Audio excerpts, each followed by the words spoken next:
Bueno, pues muchas gracias, Margarita.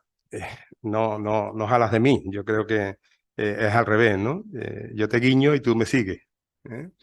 En cualquier caso, yo creo que no es que sea interesante hablar del tema migratorio, que yo creo que es necesario. Y es más necesario incluso en estos momentos donde se nos van cruzando las ideas.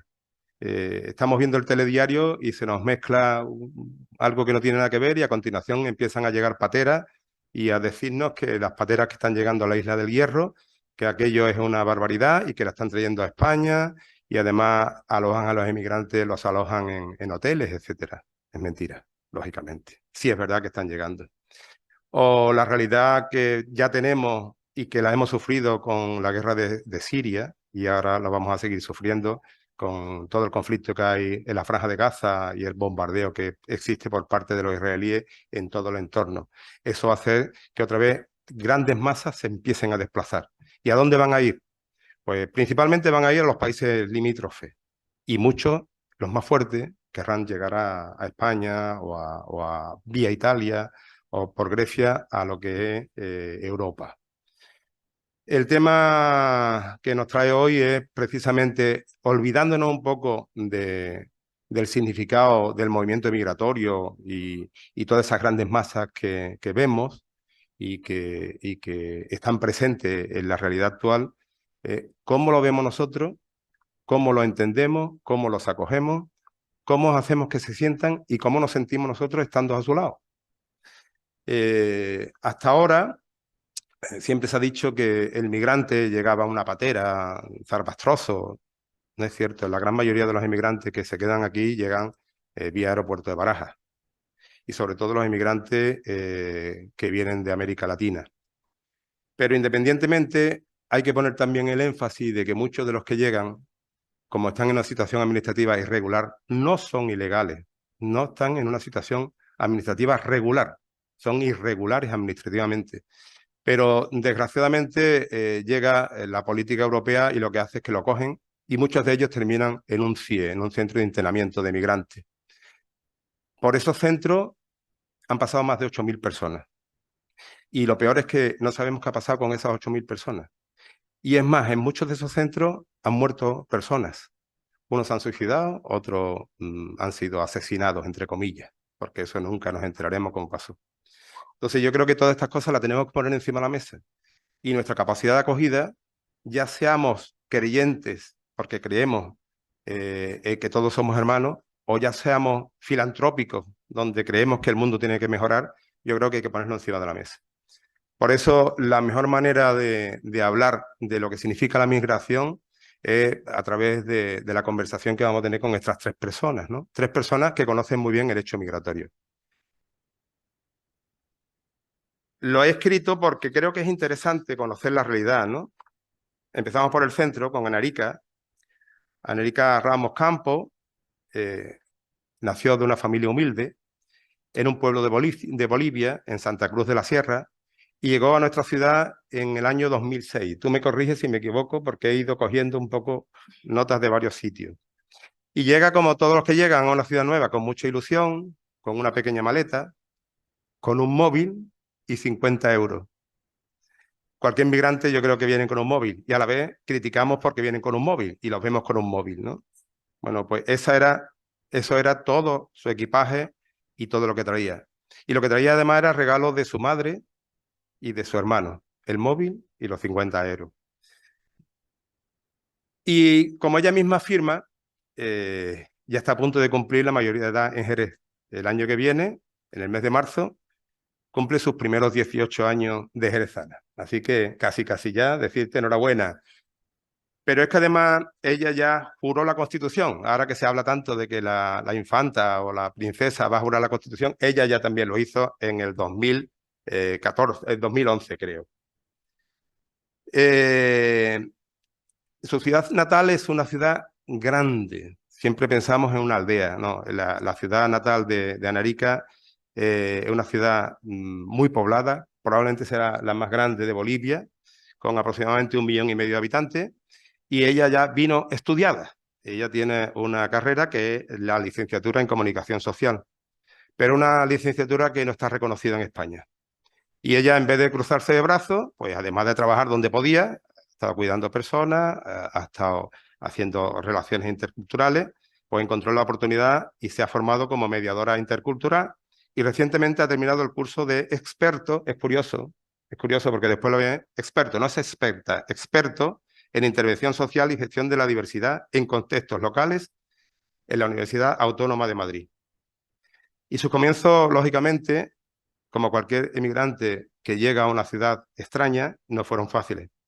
Cuenta cómo se sentía en sus momentos de duda y de decaimiento, esa sensación de estar perdida y equivocada, ¿no? Recuerda que encontró un lugar donde confrontar su angustia y fue precisamente ese lugar, la Plaza de las Angustias, donde se refugiaba cuando salía del lugar donde encontró donde quedarse en la calle del Sol. Esos detalles que le hacían sentirse como una ciudadana de segunda y lo hacía sentirse por esas consideraciones que no nos damos cuenta y lo decimos, ¿no? Despertaba lástima, ¿no? Esas palabras y frases tan cotidianas y como punzantes. Pobrecita. O la todavía peor, ¿no? Seguro que viene a quedarse y quitarnos el trabajo. Viene a vivir del cuento. En marzo del 2011, como he comentado, juró la Constitución y tiene doble nacionalidad. Ya tiene algo más que nosotros, incluso, ¿eh? Su migración no solo ha permitido empezar una nueva vida, sino también le ha regalado la apertura mental y la apertura de corazón para conocer nuevas realidades, culturas, paisajes y personas que aportan y enriquecen su vida. Incluso asumió la representación de muchos jerezanos y ha sido concejala, delegada de Igualdad, Juventud, Vivienda y Coordinación de Distrito en la última corporación y actualmente concejala en la oposición del PSOE. Así que yo creo que puede aportarnos mucha realidad en esta charla, en este cuadro. Por otro lado tenemos a Patricia Carles Gacín, que es jerezana de nacimiento y del que recientemente de ese nacimiento hizo 54 años. Y además Patricia tiene raíces gitanas y francesas, es decir, es multicultural.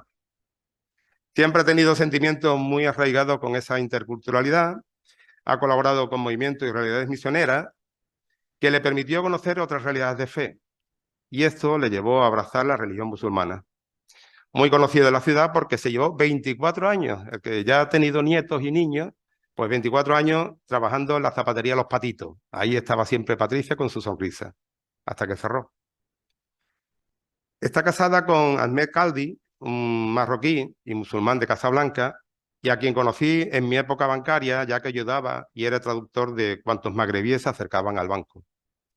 Ahmed recaló en Jerez después de trabajar en varios lugares de Andalucía, en muchas cosas, también en temas agrícolas. Y fue voluntario de acogida de inmigrantes, dando clases de español de todas las nacionalidades. Y allí conoció lógicamente a Patricia, encontraron el amor y se casaron. Nombrar a Ahmed no es un tema de machismo ni nada de eso, sino que nombrar a Ahmed en esta presentación creo que es esencial para realzar el conocimiento que Patricia tiene del hecho migratorio magrebí, ya que lo vive desde dentro también. Patricia es presidenta de la Asociación Islámica de Mujeres Bismillah. Bismillah quiere decir en el nombre de Dios. Imparte cursos de formación y talleres a un grupo de jóvenes musulmanas, algunas de ellas ya jerezanas de tercera generación, y también talleres de interculturalidad en colegios e institutos. Se ha formado en cursos de expertos en halal, ocio y hospitalidad. Halal podemos pensar simplemente que es un estilo de comida o de elaborar la cocina. No, halal es un estilo de vida que integra el tema alimentario, el tema de la higiene, la sanidad, la economía, el comercio, el turismo. Es todo un estilo de vida. Ella conoce la realidad y el mundo de la mujer musulmana en una cultura occidental, lo que provoca un choque cultural y más concretamente el choque cultural de las jóvenes musulmanas nacidas en Jerez con sus familias y sus tradiciones. Patricia, también hay que decirlo, pertenece a la Mesa Interreligiosa de Jerez.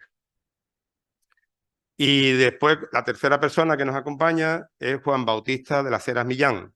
Él no quiere que le diga muchas cosas, pero voy a decir lo que me da la gana, Juanba, lo siento.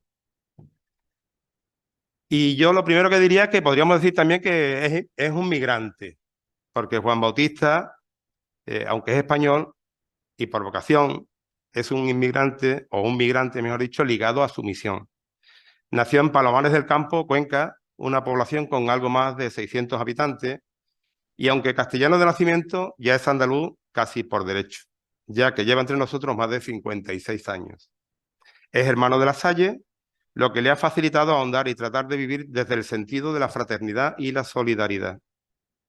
Llegó a Jerez en 1978 al Colegio Mundo Nuevo, si bien estuvo varios años en Guadix, donde fue director de un hogar de menores, y en 2008 comienza una nueva etapa en Jerez, poniendo en marcha el hogar La Salle, en las instalaciones que las hermanas Oblatas dejaron cuando marcharon de la ciudad.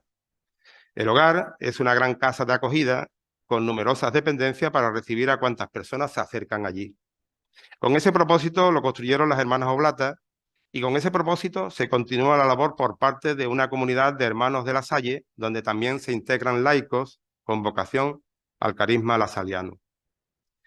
Desde una primera propuesta de atención a jóvenes en situación de riesgo o conflicto social, se van incorporando algunos jóvenes inmigrantes tutelados de la Junta de Andalucía que al cumplir los 18 años dejan de ser menores protegidos por las leyes vigentes y la administración los deja en la calle. Y vivir en la calle es duro, y si además tus redes de protección, la familia, los amigos, el barrio, quedaron allá en África, vivir en la calle es aún más duro. Juan Bautista, como bien dice, estoy más lejos de mi tierra que muchos de Marruecos que viven conmigo. Ese es muchas veces el anacronismo que existe. Tenemos Marruecos a 100 kilómetros y él está a muchísimos más. Afirma que todos los que estamos implicados en tejer fraternidades solidarias estamos en la tarea de soñar juntos para ver qué podemos hacer por este mundo en el que vivimos. Él es maestro de magisterio y teólogo pastoral y ha escrito libros relacionados con el asunto social. El primero, en el 93, sobre los campos de trabajo entre jóvenes. El segundo, estando en el hogar de menores de Guadix, adolescentes en conflicto, en el año 2007. Y este año, Soñar y tejer fraternidades solidarias, editado y puesto aquí en Jerez.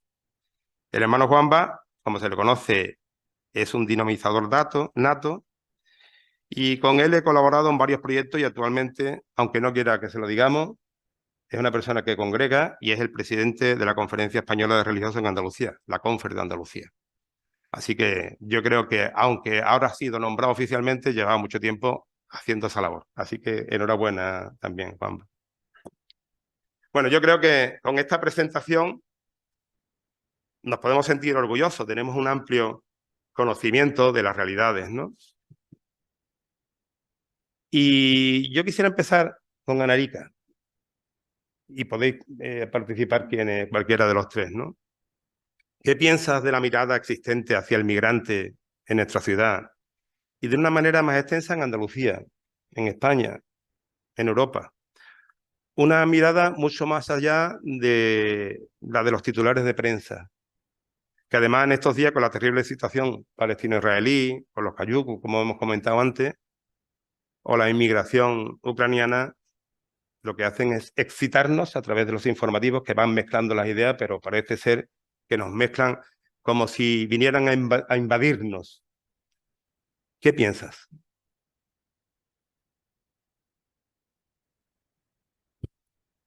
Muchísimas gracias, Paco.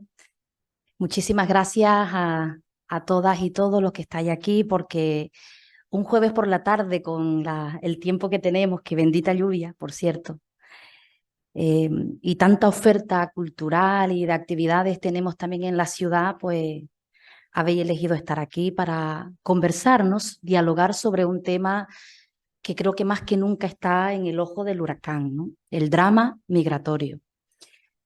Como bien ha comentado Paco, yo soy una persona que no solo conozco la inmigración desde los libros, desde la teorización de la mediación intercultural, desde el trabajo también que he venido desarrollando en la entidad en la que actualmente trabajo, que es CIAIN, sino que he vivido en carne propia lo que es un proyecto migratorio.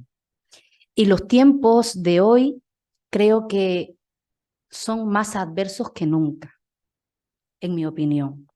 Ya en el año 2006 se hablaba del fenómeno migratorio, de avalancha, de incremento de la delincuencia, de saturación de la sanidad, nos quitan el trabajo. Cuando en esa época, cuando empezó España a recibir migrantes, porque pasó de ser un país que salía, ¿no?, que exportaba de alguna manera personas migrantes, pues se convirtió en un país de acogida en muy poco tiempo. Entonces, cuando no hay tiempo de asimilar todos esos procesos, pues se aprovechan esos discursos que de alguna forma ponen a la inmigración todos los acentos negativos de los que he mencionado anteriormente, y no solo, y limitado, ¿no? No incluyen también las oportunidades que conlleva inmigración y sobre todo el sentido histórico de la inmigración, que es prácticamente la historia de la humanidad. Todas las personas han caminado, ¿no?, se han movido a encontrar entornos mejores.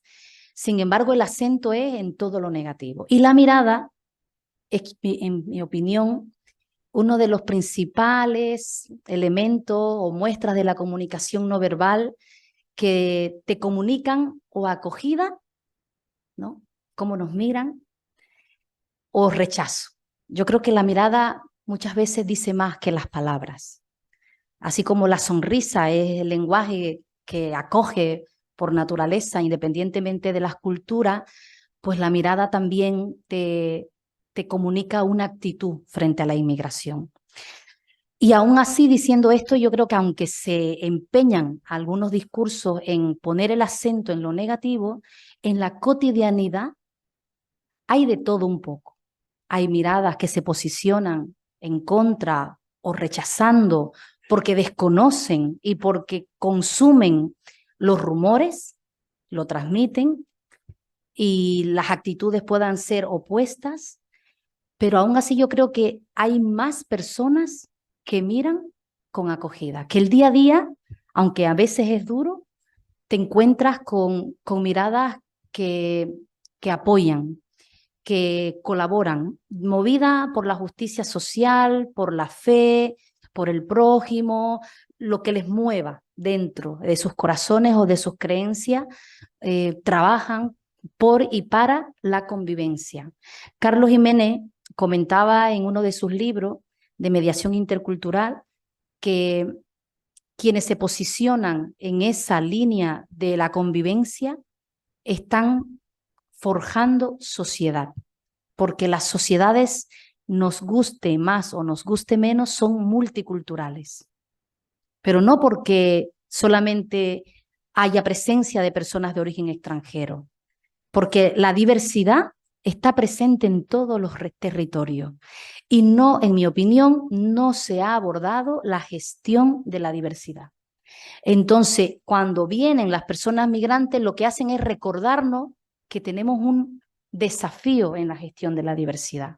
España con su propia diversidad, ¿no?, dentro de las comunidades autónomas, dentro de la población gitana, y algo que yo me di cuenta desde el principio es que todos los estereotipos que se decía de las personas de África, de diferentes países, ¿no?, porque cuando hablamos de África creemos que es un país, ¿no?, y son muchos países con unas realidades totalmente diferentes. Por ejemplo, Ghana tiene una historia democrática que no lo tienen otros países, por supuesto, donde hay todavía, lamentablemente, muchos crímenes de guerra, muchas guerras dentro de estos territorios, mucha injusticia social, también por eso la motivación de emigrar. Está la población gitana en España, que también yo cuando llegué me llamaba la atención que había ese rumor, ¿no?, de que, o esos estereotipos que se van rulando, que el gitano aquí o el gitano acá, y que ya te posicionaban en la desconfianza. Y yo creo que no hay peor aspecto que mina la convivencia, es la mirada de desconfianza, porque luego eso pasa al siguiente escalón, ¿no?, que es el rechazo, y luego el siguiente escalón, que ya es la discriminación. Diciendo todo esto, yo me posicioné desde el principio muy crítica con la comunidad migrante, sobre todo latinoamericana. Muy crítica en el sentido de cuestionar cuando dicen voy a España o a Estados Unidos o a cualquier otro país europeo para mejorar mi vida. mi calidad de vida. Y muchas veces ese mejorar mi calidad de vida es demasiado limitante, porque solo y exclusivamente se refiere a la parte económica. Y migrar te permite o te da una oportunidad de mejorar tus aspectos económicos, pero también tu manera de ver y de pensar, de sentir y de posicionarte. Porque como bien dijo Paco, yo vengo de una ciudad muy grande, receptora de migrantes a nivel interno de Bolivia, y donde el tema de la gestión de la diversidad de los pueblos indígenas creo que al día de hoy sigue siendo un desafío. ¿Dónde me posicionaba yo en ese momento? Era indígena, pertenecía a una comunidad étnica, aunque tenga esta cara, estos rasgos, yo no me identificaba con ninguna comunidad étnica. Cuando a mí en Jerez me dijeron qué rasgos más indígenas tiene, yo me quedé y dije dentro de mí, esta persona nunca ha visto a un indígena, porque según yo no era la indígena, porque lo que se decía de la persona indígena en Latinoamérica, en Bolivia, no tenía nada que ver conmigo. Yo no hablaba ninguna lengua originaria, yo no pertenecía a ninguna tribu, a ninguna comunidad, a ninguna expresión cultural, étnica que me separe de la urbe, ¿no? De donde todo el mundo era de una manera, cuando en realidad no somos de una manera, somos de muchas maneras. Entonces a mí la inmigración, la mirada, qué rasgos más étnicos tienes, ¿no? Esa mirada a mí me confrontó. Llegué a mi casa, me miré y digo, pues sí, esta nariz es inca. A mí la inmigración me permitió, y la mirada de las personas y la acogida de las personas, o el rechazo en menor medida, que más que rechazo fueron estereotipos que tuve que superar, porque ¿dónde nos posicionan a las personas migrantes? ¿Dónde nos posicionan? ¿En qué tipo de trabajo? ¿En qué tipo de nivel educativo, cultural? ¿En qué tipos de ambientes?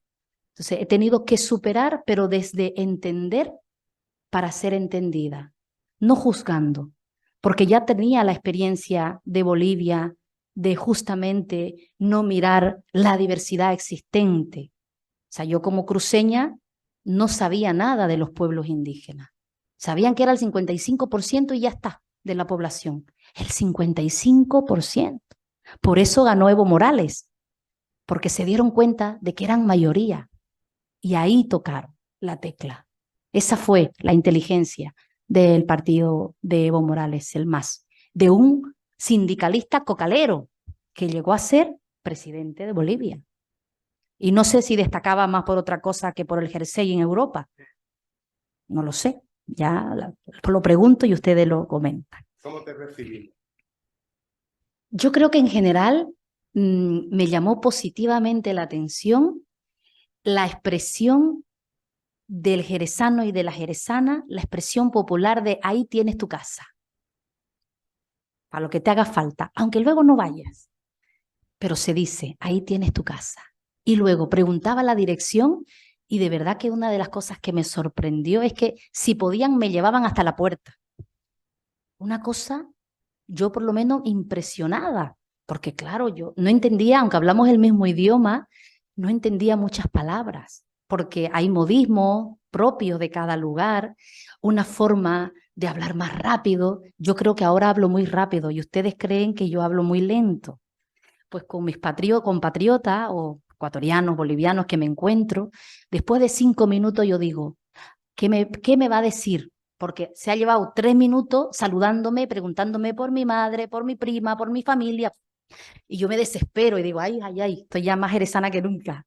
Yo me desespero y luego yo me escucho y digo, pero si yo también hablo lento, porque a mí me desespera el que habla con más pausa, ¿no? Entonces, la mirada inicial, la acogida inicial fue en ese sentido muy positiva, hasta cómica en algunos momentos, ¿no? Porque no entendía algunas expresiones. Me acuerdo que cuando estaba trabajando en un bar, yo comento de un tintito y pensaban que hablaba del tinto de verano.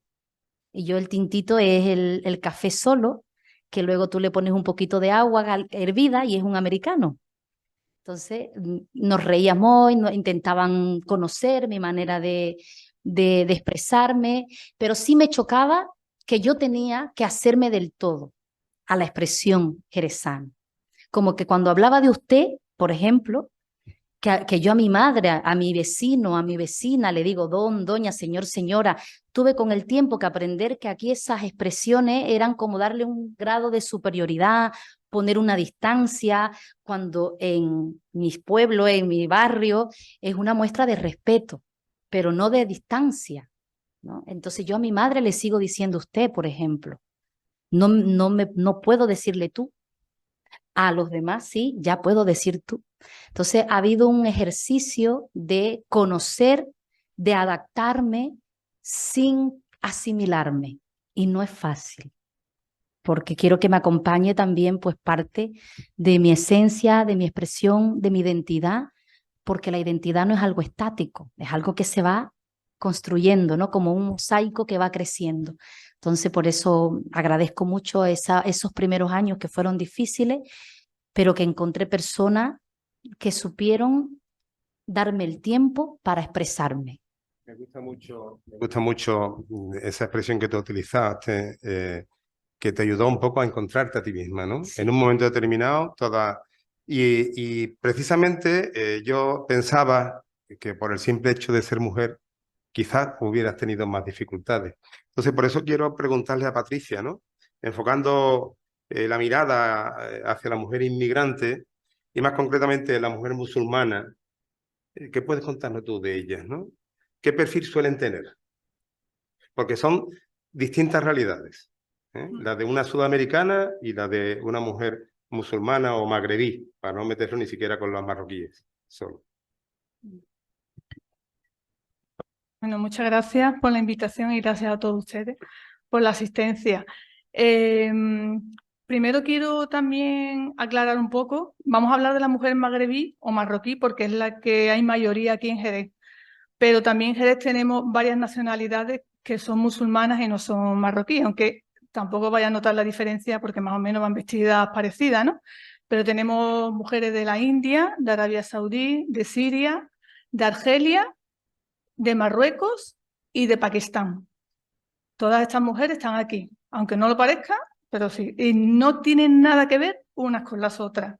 Son totalmente distintas. Y me diréis, bueno, ¿y por qué esa distinción? Porque hay una cosa que es que la religión islámica va por un lado, pero ellas ya lo traen claro de sus países, como que la cultura la tienen mezclada, la tienen unida, no hay una separación. Entonces hay muchas cosas que dicen, es que los musulmanes, perdona, esto no es del Islam, esto es de tu cultura. Entonces son realidades distintas todas. Una pakistaní no tiene nada que ver con una marroquí ni con una de Siria, por ejemplo. Son distintas. Luego, el tema de la marroquilla, vamos a centrarnos un poco. Llegan aquí la mayoría por reagrupación familiar. Quiere decir que ya está aquí su marido con un trabajo estable, una vivienda y que tiene a su familia aquí, ¿no? Entonces trae a ella y a sus hijos si los tiene o ya los hijos nacen aquí. Las que vienen por reagrupación familiar ya son ahora mismo la segunda o la tercera generación, vamos, en Jerez, ya de inmigrantes marroquíes. Y ellas vienen, pero traen como principalmente la barrera más difícil que tienen que afrontar es la lingüística. No saben nada de español. Para que os hagáis una idea, la mayoría, digo la mayoría, no todas, porque también hay gente del norte, pero la mayoría de las que viven aquí en Jerez, porque muchas veces dicen, es que no podemos hacer nada con ellos, son de un pueblo que está cerca de Benimelal, y Benimelal está en el medio Atlas, entre Casablanca y Marrakech. O sea, son todas de un pueblo, no son de ciudad a ciudad. Entonces tienen sus tradiciones, sus culturas muy arraigadas, ¿no? Y son difíciles porque, bueno, ya en su pueblo tienen esa dificultad, ¿no? De que tienen todo lo que es la religión, como hemos dicho antes, unida a la cultura, no saben diferenciar. Bueno, pues empezando por eso, llegan aquí y ¿qué tienen que hacer? Pues son las encargadas de pasar esa cultura y esa religión a sus hijos. Son las encargadas ellas. por lo que sea, siempre la tradición quiere decir que ellas son las encargadas de enseñarles, de que no pierdan esa cultura. Cosa que también veo muy bien porque eso es la cultura de sus abuelos, de sus tíos, que luego tienen que ir allí a verlos de vacaciones. ¿Qué pasa?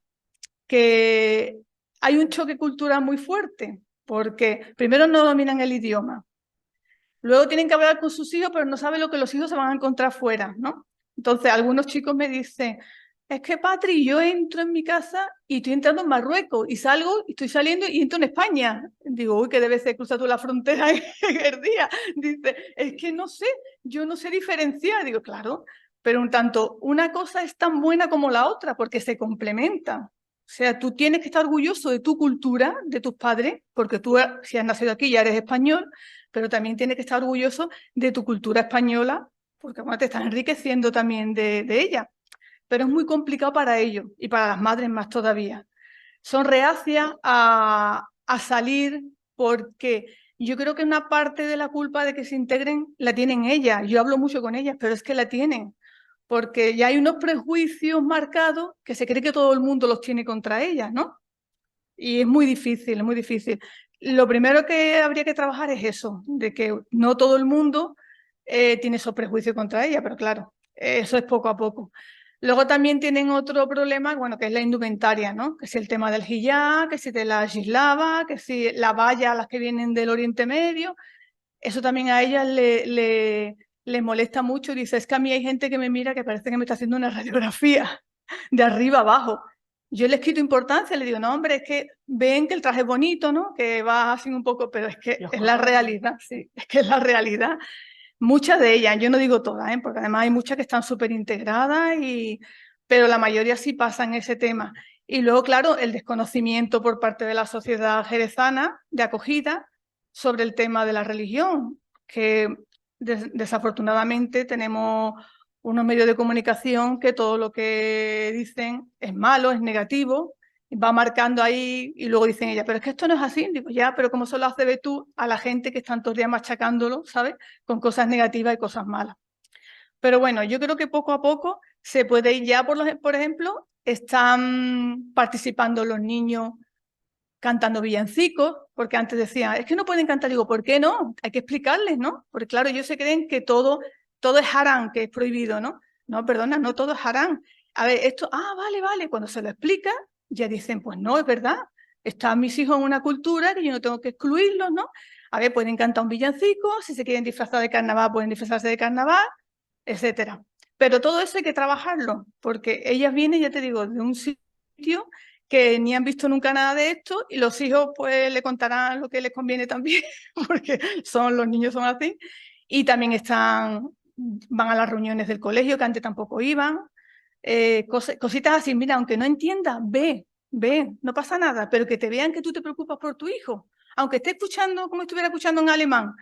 Eso de poquito a poco se va trabajando, ¿no? Pero es muy complicado por el tema por el tema más de la lengua y claro, y de los prejuicios que ellas mismas también se crean, aunque los haya, ¿no? Pero también se lo crean mayormente, digo yo, es que se está haciendo una bola de lo que no es. Pero bueno, poco a poco se va saliendo. Pues sí. Juanba, entonces, ¿de dónde surge la discriminación a la persona inmigrante? ¿Es por el miedo? ¿El miedo a ese desconocimiento y el estereotipo que nos van señalando? Muy bien, buenas tardes, pues muchas gracias también por la asistencia, en lo que podamos dar algo de luz, si es que damos luz. Miren, yo quisiera empezar con algo que no tenemos que perder la perspectiva. Es verdad que estamos hablando de lo que son las personas migrantes de aquí de Jerez. Estamos viviendo en Jerez y nos preocupa, a lo mejor no nos preocupa, estamos alegres y contentos de vivir con personas migrantes. Pero yo quisiera que tuviéramos la perspectiva amplia para no quedarnos solo con el árbol y perder lo que es el bosque. En el mundo actualmente hay más de 300 millones de personas que están moviéndose de su país de un lugar a otro. La movilidad humana es amplísima. Y si llegan migrantes a España, los que sean, últimamente nos están diciendo a Canarias con los cayucos, están llegando muchos ciertamente, son la mínima parte de lo que está llegando a otros países, incluso musulmanes, porque decimos es que nos vienen aquí, no. Y esto no tenemos que perderlo de vista. Hay un 3% de la población mundial, y somos 8.000 millones, un 3% que se va de su sitio, de su país, de su casa, de su familia. Y las razones sabemos que son muchas y no vamos a entrar en ellas. Entonces, aquí, a Jerez, que es una ciudad abierta y que trabajamos mucho desde las entidades para que esto sea así, nos llega una mínima parte de lo que es todo el fenómeno de la movilidad humana. Dicho esto, lo del miedo. Yo como dato podría decir que nuestros chicos acusan a veces en sus expresiones ciertas cosas relacionadas con el miedo. Pero yo creo que también tenemos que tener en cuenta que el tema de que estamos hablando surge cuando hay crisis en una sociedad. Cuando hay crisis en una sociedad, últimamente estamos observando que el foco se orienta de la crisis como si tuvieran la culpa de las personas migrantes. Nos quitan el trabajo, los chinos es que no pagan impuestos, es que nos están copando la seguridad social y los hospitales, como si la culpa de la crisis la tuvieran los migrantes. Y entonces agranda la situación de la persona migrante en una población como Jerez o en otros lugares. Entiendo que hay intereses de carácter social y político o económico en descargar en los migrantes el problema de la discriminación. Y entonces la población tiene miedo, pero un miedo que es infundado a veces, porque se ha creado ahí una situación que la crisis no la tienen los inmigrantes. Los migrantes son los que sufren en primer lugar de la crisis, porque si alguien pierde el trabajo o pierde otra serie de situaciones, son las personas migrantes. Y muchas de ellas incluso se tienen que volver a su país porque aquí las expectativas que tenían no las están encontrando ni viviendo. Luego, la discriminación surge del miedo. En la población a veces hay mucha manipulación por parte de ideologías y se crean cosas sobre las personas migrantes como el chivo expiatorio. Y no creo yo que sean los migrantes los que tienen todo lo que causa esta situación de rumores, de bulos contra las personas que por otro lado buscan, como se nos está diciendo, vivir con sus derechos, vivir con su dignidad, como cualquier persona de las que estamos aquí en Jerez viviendo. Efectivamente, y además es que los ejemplos los tenemos constantemente, ¿no? No podemos olvidarnos cuando comienza la crisis, y antes incluso en los primeros tiempos de la crisis del 2008, cómo desde el gobierno se incentivaba el retorno de muchos de los inmigrantes.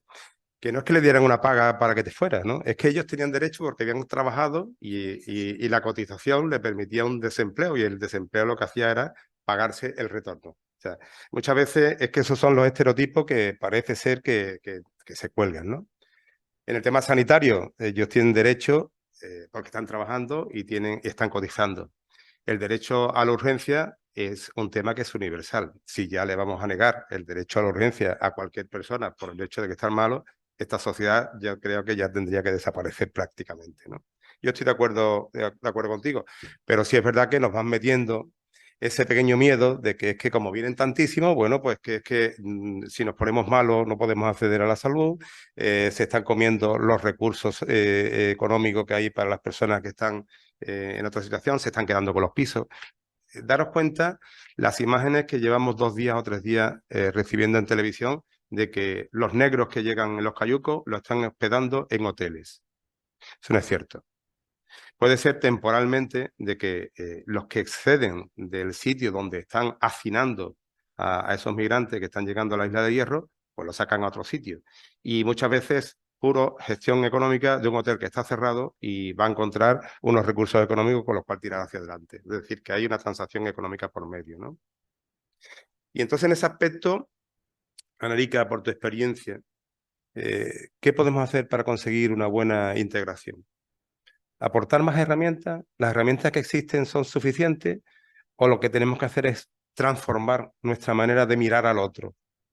Y ya no solamente con el migrante, es con el vecino, es también con se habla muchas veces en Jerez de que el gitano jerezano está muy integrado, pero cuando nos viene mala también decimos el que no la da la entrada, la da la salida. Es decir, siempre tenemos un kit, ¿no? ¿Qué me puedes decir?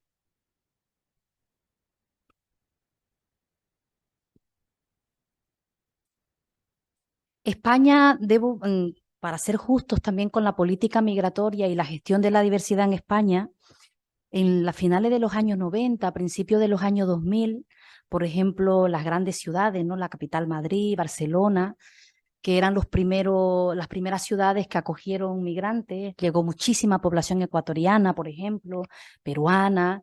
Ya la boliviana fue al principio de los años 2000 sobre todo. Ya trabajaban el tema de la mediación intercultural. Y creo que es una herramienta que al día de hoy vendría estupendamente para trabajar no solamente la sensibilización, sino también la información y la formación. Tanto para las personas autóctonas que acogen a las personas migrantes, como a las personas migrantes que también venimos con prejuicios, estereotipos, ¿no? Y también esas limitaciones que muchas veces no nos permiten formar parte de, ser parte de y tener identidades que superen a la etiqueta de migrante. Se trabaja desde identidades compartidas, ¿no? Quizás tenga yo mucho más que ver con una mujer de Jerez, por ejemplo, de 50 o 60 años, que con una joven de Jerez de 30 o 40 años. Entonces, ¿qué identidades comunes tenemos? Yo les voy a contar un ejemplo. Yo vivía en un barrio en Torres Blancas y yo llegaba, buenos días, un bar en la esquina, justamente al subir el portal, buenos días, buenos días, buenos días, buenas tardes. Después de 2 años de estar viviendo en Torres Blancas, hacen la verbena del barrio. Y yo bajé. Me puse en la cola, me comí mi pinchito, mi hamburguesita, me compré mi bebida, estuve en la verbena. Al día siguiente me llamaban, ¡hola vecina! Un gesto, un movimiento, un estar dentro de lo que es la expresión de barrio, de vecindad, también ayuda a cambiar el chip. Entonces, trabajar también la participación. ¿Por qué yo fui? Porque me llegó un papelito en mi portal. Quizás sabían que yo vivía o no vivía, no lo sé. Pero la información para todos y todas. El sábado, verbena. Fiesta, precios populares. Yo entro a casa, me lo encuentro y digo, ah, mira, me han invitado. Me sentí parte, un gesto. Y yo fui y al día siguiente ya me llamaban, hola vecina. Ya no era quizás, ¿no? La inmigrante, la boliviana, la sudaca, no lo sé. La Panchita, que a veces dicen todas esas cosas, sin maldad, pero las dicen. Yo me acuerdo que entré a un grupo de WhatsApp de una amiga abogada que me integró en el grupo de WhatsApp cuando estaban de moda los WhatsApp. Empezaron los WhatsApp, yo tendría 30 años, hace como 10 años atrás, y todo el mundo se tenía que presentar. Y yo me presenté, hola, soy Ana Erika, y salta una persona en el WhatsApp, dice, parece que nos ha entrado un virus porque hay una Panchita que está hablando y hay que quitarla porque de repente no sé qué, no sé cuánto. Y yo no me lo podía creer. Al momento me llama mi amiga que me había integrado en el grupo y dice, Ana Erika, lo siento un montón, y voy a hablar con ella, no sé qué ha pasado. Creyó que era un virus, o sea, que yo no era invitada en el grupo, que yo no estaba invitada en el grupo. Yo tengo 2 opciones, o me enfado, me siento mal, me pongo en la víctima, o como les dije al principio, o entiendo. Entonces, porque la formación es muy importante. Y lamentablemente, el migrante tiene que hacer un doble esfuerzo para entender el contexto en el que se encuentra e ir buscando espacios de acogida. Otro ejemplo, año 2011, Distrito Sur. No voy a decir más porque van a identificar hasta el lugar. Me invitan a una reunión para hablar de un proyecto en el que yo estaba trabajando, del proceso comunitario, y yo iba como técnica para presentar el proyecto. Yo estaba trabajando como referente de las relaciones de las asociaciones. Y mi compañero educador y mediador era de origen marroquí. Entonces, imagínense un día a las 5 de la tarde llegando a un lugar, esta carita y la carita de mi compañero marroquí. Tocamos el lugar, que no voy a decir cuál, estaba una señora que sale al patio y dice, hoy no hay reparto de alimento. Sale el técnico que me había convocado a la reunión, súper colorado, perdón, le dice el nombre, no, ellos vienen, Ana Erika, pasa por favor, Mustafa, pasa por favor, ellos vienen a una reunión conmigo, le dice en un tono así como diciéndole, has metido la pata. Yo sentí más apuro que la pobre mujer, te lo digo la verdad. Ya dio por hecho, o sea, ya tenía el prejuicio de que una persona de origen de la latinoamericana y una persona de origen marroquí que iba a ese lugar a las 5 de la tarde ya iba en una condición, que era la de pedir. Y seguramente si a mí en algún momento me hubiera hecho falta pedir, para eso están los recursos. Y por eso agradezco la labor de las organizaciones, de Cáritas, de Cruz Roja, de las entidades que reparten alimentos, porque están por si alguna vez alguna persona lo necesita y por lo menos tiene lo básico. No hay nada indigno en pedir. ¿Cuál es el problema? Generalizar. Por eso se ha trabajado también mucho en programas de sensibilización, de ir venciendo rumores, tópicos contra la población de origen extranjero. ¿Que hay mucha gente que recoge alimentos? Sí, pero no todas. ¿Que en los prostíbulos hay mujeres de origen latinoamericano trabajando, por decir algo, estando en esos lugares, pero no por eso todas las mujeres latinoamericanas ya nos tienen que asociar con la prostitución? Eso no fue, esa anécdota que tú cuentas no es algo anecdótico, ha ocurrido en más ocasiones. Yo te puedo decir también en otro sitio aquí en Jerez que se coló un negro con 2 niños chicos y pasó más o menos lo mismo, ¿no? Y dice, no, perdona, si yo lo que quiero es saber el horario para apuntar a los niños a catequesis, y cambió radicalmente todo. Es decir, que son los estereotipos que tenemos, desgraciadamente, ¿no? Y algo que a mí me preocupa, y te lo pregunto a ti, Patricia, muchas veces para sentirse arropada, muchas de estas personas se concentran en determinados barrios, ¿no? Y para conseguir esa integración, ¿cómo podríamos facilitarlo? Porque muchas veces el encerrarse en determinados barrios no permite relacionarse con otras culturas, incluso con la población, ¿no? Y después, cuando eso ya lo masificamos, pues nos encontramos las experiencias de un Saint-Denis, de los barrios de Marsella, como estereotipos en Francia, ¿no? Que van, como resulta que se están congregando muchos marroquíes o muchos árabes en determinados barrios, pues aquello al final se va quedando prácticamente hecho un gueto. Y es un gueto donde además es muy difícil acceder y salir del gueto, las dos cosas, ¿no? Entonces, eso está ocurriendo en Jerez y cómo de alguna manera se podría evitar, si es que ocurre y es que interesa que ocurra. Pues sí, se está ocurriendo en Jerez y no todo, pero sí la mayoría se están concentrando, que es lo que decías antes, que se están arropando, digamos, pero se están concentrando un poco cerca de la mezquita, ¿no? O de lo que se le puede llamar mezquita, como que es una nave ahí que hay. Entonces, como que están, todo lo que hemos dicho antes del pueblo este de Beni Mellal y eso, viven alrededor de esa mezquita. No se van a otro barrio, porque muchas veces, incluso los hijos lo dicen, es que parece un gueto, parece que están como que todos están ahí como protegidos, ¿no? Pero bueno, ¿protegidos de qué? Yo la verdad que yo discuto mucho eso, lo discuto con ellos, porque no es normal que todos quieran vivir en la misma zona.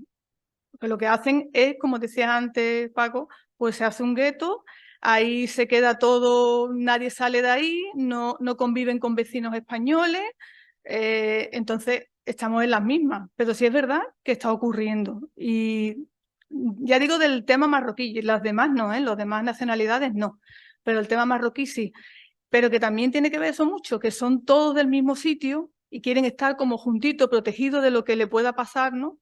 Porque es un país desconocido, un sitio desconocido, entonces como que se integran ahí todos, pero vamos, que no es nada bueno, no consiguen nada bueno con eso. Y Bueno. entonces, a cuenta de eso, Wamba, el rechazo a las personas inmigrantes es porque son de fuera, porque son extranjeras, o el rechazo viene porque son migrantes y pobres.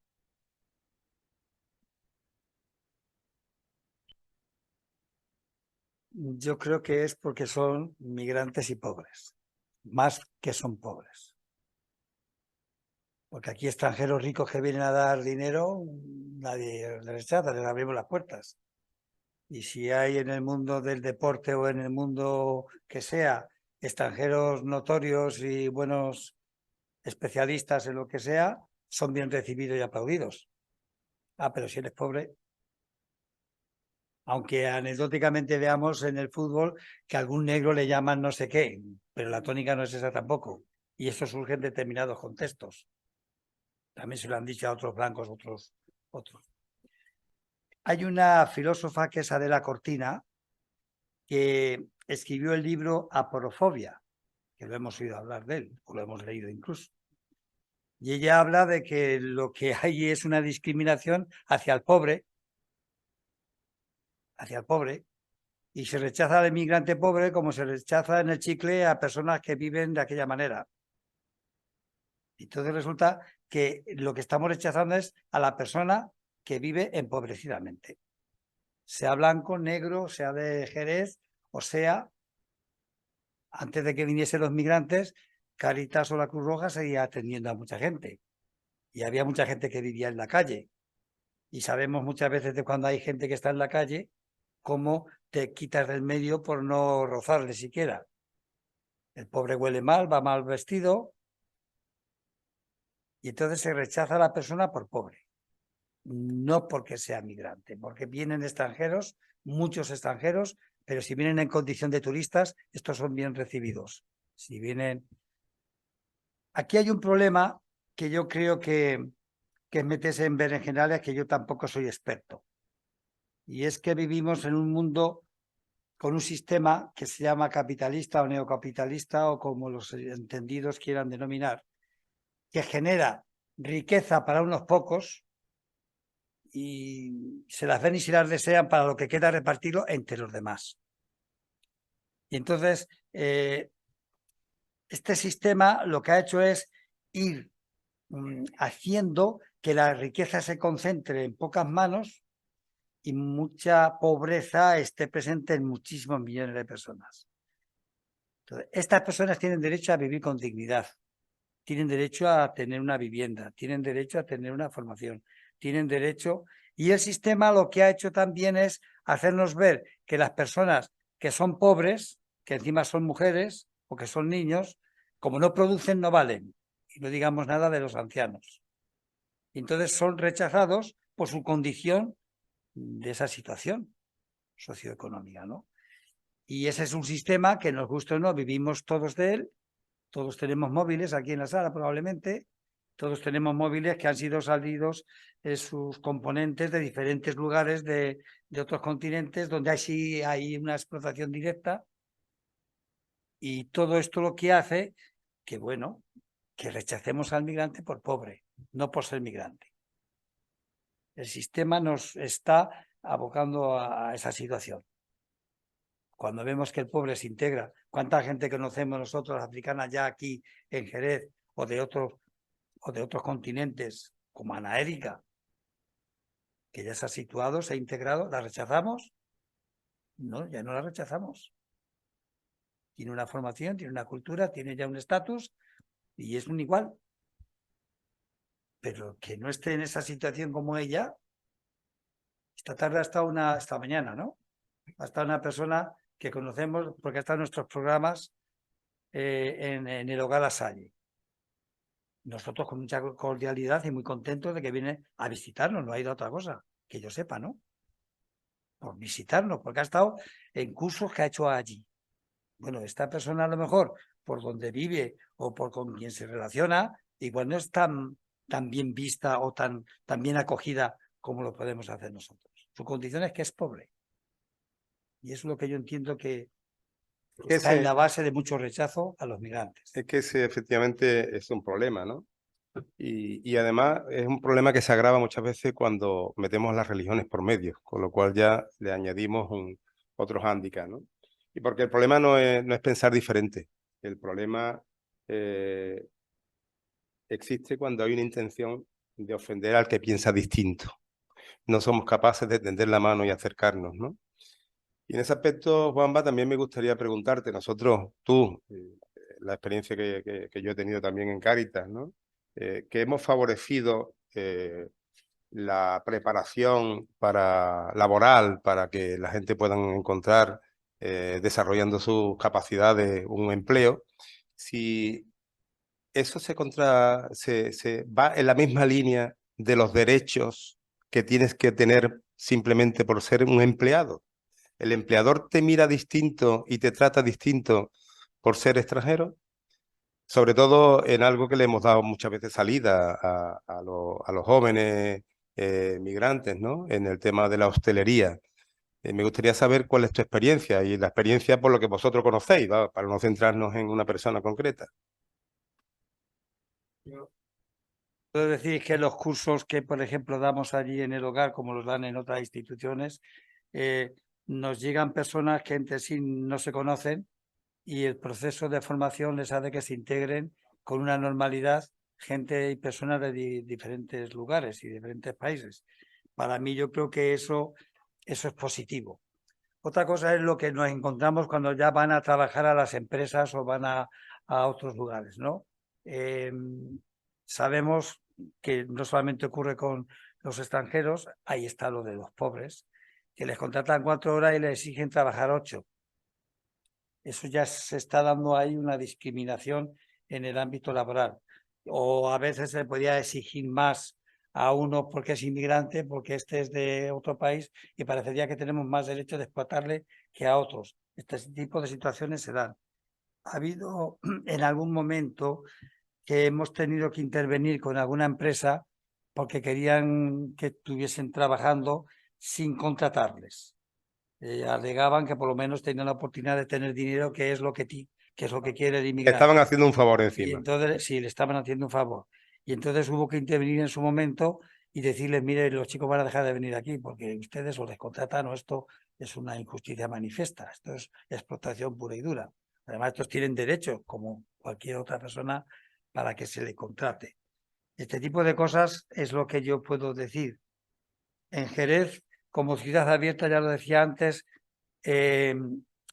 yo no he notado en nuestros chicos, alguna vez viene alguno que le han mirado, que le han dicho, pero yo veo mucha normalidad en nuestros chavales. No solamente porque van a un instituto a estudiar o están metidos, en algún momento estuvieron en los scouts o van a campamentos, es decir, tratamos de integrarles en la red social, digamos, y eso les normaliza mucho también, les integra y les hace vivir con normalidad, no se sienten en ese sentido tampoco rechazados. En el tema laboral sí que vemos que se sigue dando, pero no solamente para los inmigrantes, repito, que trabajan mucho y les pagan poco. Y ya eso sí que hay que denunciarlo o hay que estar pendiente. Pues sí, yo que además conozco bien tu casa, y yo recuerdo en los comienzos que me llamaba mucho la atención que estaba siempre la puerta abierta, es decir, allí los chavales no están como si estuvieran en un centro de recepción y control, sino que ellos están viviendo en un hogar, como bien se llama, ¿no? Y por eso quiero preguntaros también a vosotras, ¿no?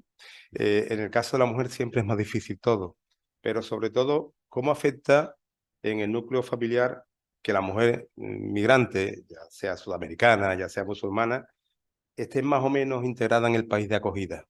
Y sobre todo, cómo reciben dentro de esa casa, en el caso concreto ya de la segunda generación, esas nuevas ideas, esas nuevas costumbres, esa nueva manera de ver la vida, que es tan distinta a la que ellos traen, ¿no?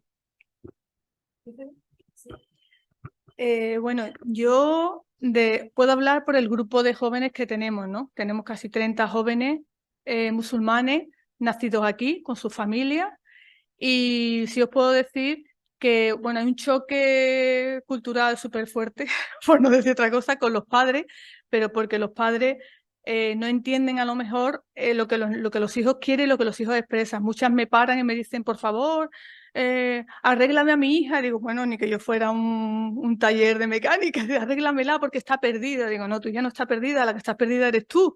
Tu hija tiene muy bien en su cabeza lo que quiere, y si tu hija no quiere, total, empezamos a hablar y eso, y sabemos que, pero ellos sí están sufriendo una crisis de identidad muy grave, porque eso sí lo he vivido yo, vas a Marruecos a ver a la familia allí, y allí todos le dicen, uy, están aquí los españoles, a los chicos, están aquí los españolitos, ojo, no sé cuántos, están aquí, y en el instituto pues le dicen, el morito, la morita, sí, esa. Entonces ellos no saben de dónde son, dice, que no sabemos de dónde somos. Hemos nacido en España, pero no tenemos nuestro sitio ni como españoles ni como marroquíes.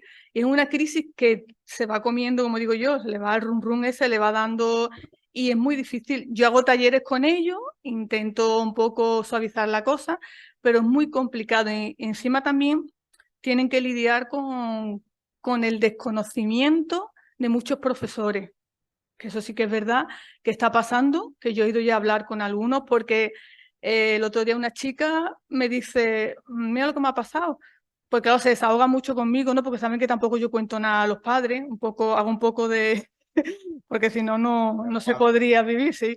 Entonces me dice que un profesor le había dicho, no voy a decir el nombre de ella, pero voy a decir otro, ¿vale? Por ejemplo, Aisha, ¿no? Oye, tú, Aisha, ¿tú de dónde eres? Dice, pues yo soy española, yo he nacido en Jerez. Sí, pero ¿tus padres de dónde son? Ah, mis padres son marroquíes. Ah, bueno, entonces no eres española de verdad, porque te llama Aisha, no sé qué, no sé cuánto. Y digo yo, dice, y me quedé así, dice, pero es que además me lo recuerda en clase cada 2 por 3, delante de todo el mundo. Entonces, yo digo, esas cosas, que sí es verdad que no son todos, pero hay una falta de desconocimiento sobre si has nacido aquí eres español. A ver, yo tengo apellido francés, pero es que yo no tengo ninguna familia en Francia, entonces por eso yo no soy española de primera categoría. Yo les digo muchas veces, digo, y les hago pasar un poco del tema, pero es verdad que en los de primaria, en todo, en una reunión de primaria, me acuerdo, que dijo un profesor, pues, todos van muy bien, menos los niños inmigrantes, latinos de todos lados. Entonces tuvimos que hablar después con él. Vamos a ver, eso no se puede decir en una reunión de padres. Y encima todos van bien, menos los niños inmigrantes, que van todos fatal. Son cosas que, y lo están pasando mal, porque en los colegios, y luego también, claro, el tema de las madres, ¿no? Que si está la fiesta de la graduación y quieren ir, no, pues no, porque ustedes no se juntáis, porque no sabemos lo que hay ahí fuera, porque hay que convencerlos, que ya están asistiendo, pero que tienen un problema de eso, de la crisis de identidad, que yo lo pienso desde mi punto de vista, digo, bueno, yo soy española, me siento española, pero si fuera igual que ellos, ¿cómo estaría, no? Porque no se sienten acogidos en ningún sitio. Por eso digo yo que es un problema grave, pero bueno. Con las segundas y terceras generaciones, España, Europa, ¿no? Tiene un gran problema y tenemos espejos importantes para dónde mirar y qué no hacer para llegar a ese tema, ¿no? Yo creo que un poco para resituar la pregunta de Paco, con la población latinoamericana, cuando empezaron a venir a España, sobre todo venían los hombres. Al poco tiempo se dieron cuenta de que no había mucho trabajo, que era más difícil la incorporación del hombre latinoamericano al trabajo. ¿Por qué? Porque había una gran necesidad, sobre todo en el cuidado de personas mayores, la asistencia en casa, cuidado de niños y niñas y el tema de la hostelería. Y fue en menos de 5 años, por ejemplo, que en Bolivia se transformó, que en vez de venir los hombres, empezaron a venir las mujeres. La mayoría con familia. Yo participé, y esto es paradójico, en un simposio universitario en el año 2019 para hablar de la inmigración en Bolivia, la inmigración que la gente salía de Bolivia, ¿no? Y había un grupo de alumnado que se posicionaban a favor, argumentando de manera positiva, y otro alumnado en contra. ¿Dónde creen que yo me posicioné? Conociéndote. Yo me posicioné en contra. Y mi premisa era la siguiente. Digo, van a España, que era España el modelo, con la motivación de mejorar la calidad de vida y comprarse una casa y pierden el hogar. Y era súper rebelde. Mira, hasta cambio el tono, en mi época universitaria. Menos mal, el Espíritu Santo me fue aplacando. Y es verdad, ahora lo digo con otro tono, es verdad, la gran mayoría de mujeres que emigraron han sufrido una ruptura familiar. Han dejado ese año o 2 años en el que pensaron, porque la expectativa del migrante es también muchas veces fantasiosa. Un chico negro el otro día decía, que lo escuché, que cuando él desde los 14 años su objetivo era llegar a Europa, su experiencia le duró 4 años, 4 años. Y en Libia, que es una gran receptora de jóvenes africanos hasta llegar a Europa, él pensaba que cruzando y llegando a Europa sería un hombre blanco.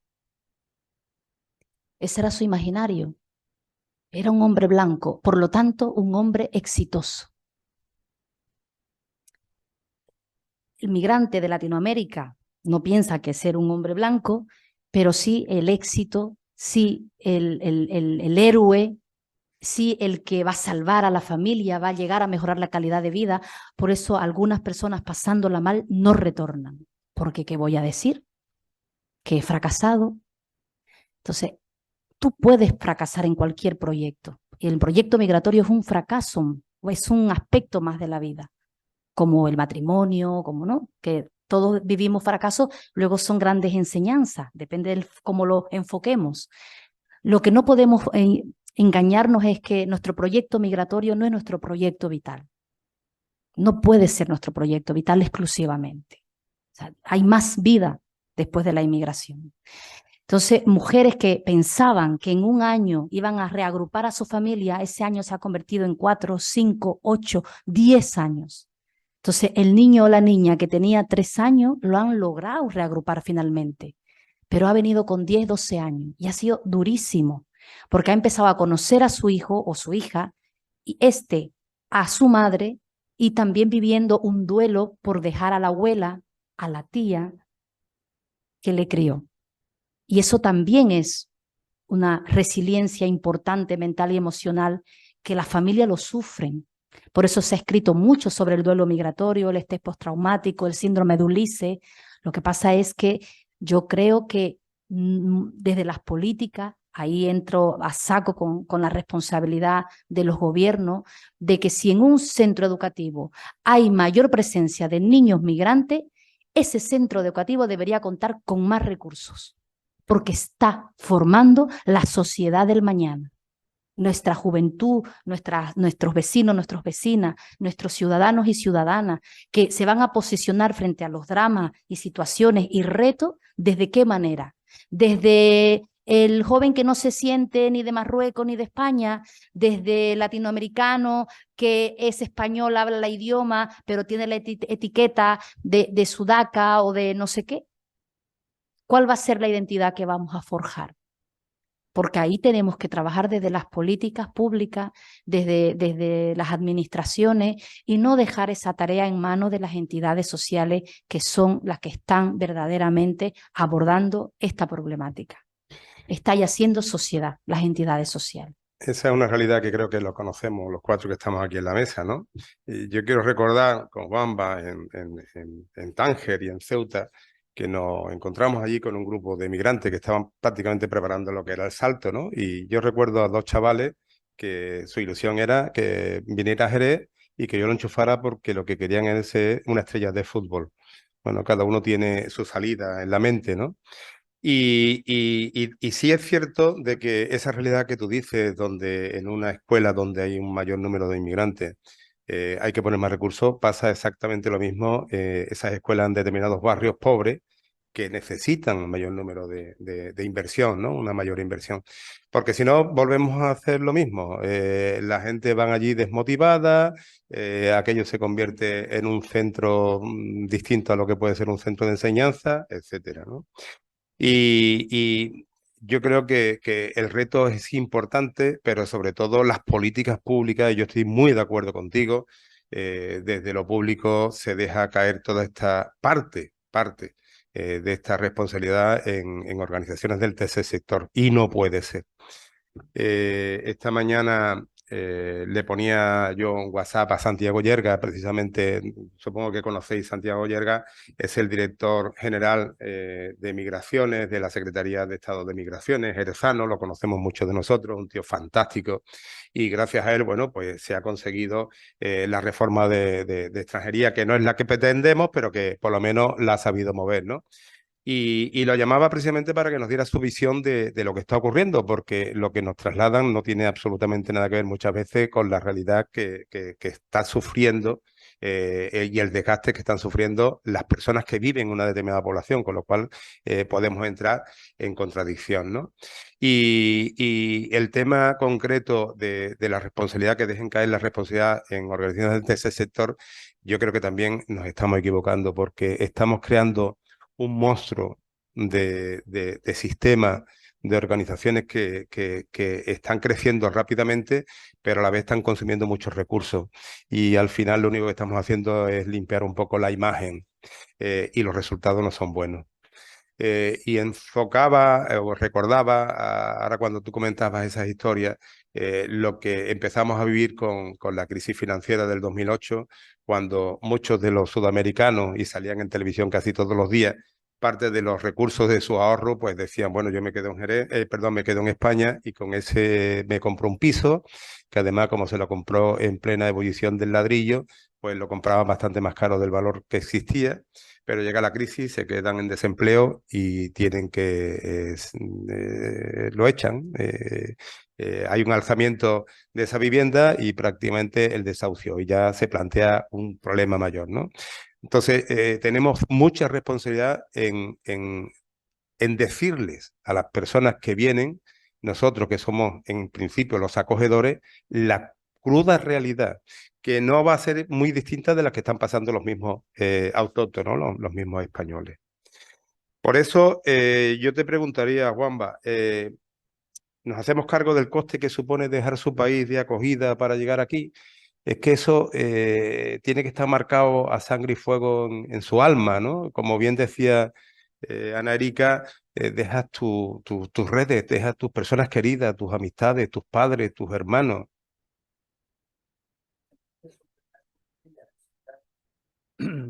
No solo dejas tu familia, que a veces ni siquiera se lo dicen, porque otras veces hay un proyecto migratorio donde la familia vende 3 cabras para que tengas el dinero suficiente y poder pagar el viaje hasta llegar a la tierra prometida.